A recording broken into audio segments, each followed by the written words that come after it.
Welcome to Kenton's videos. Enjoy the video. You start by powering off and unplugging the keyboard. This prevents accidental input and short circuits. Once done, remove keycaps from noisy keys using a keycap puller so you can inspect stabilizers and switches. Make sure to identify the key type, mechanical versus membrane, because cleaning and dampening methods differ.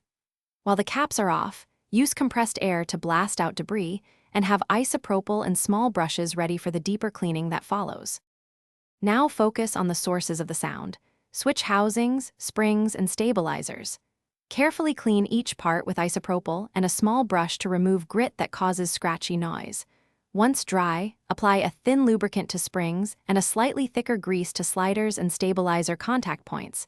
This reduces friction and ping.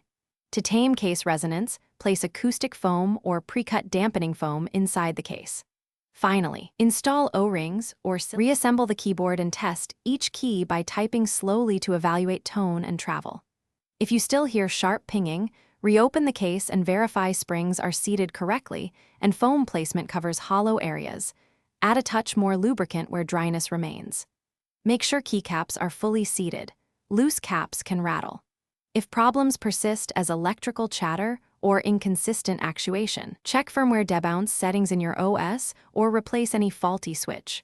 One tip: test changes incrementally to isolate.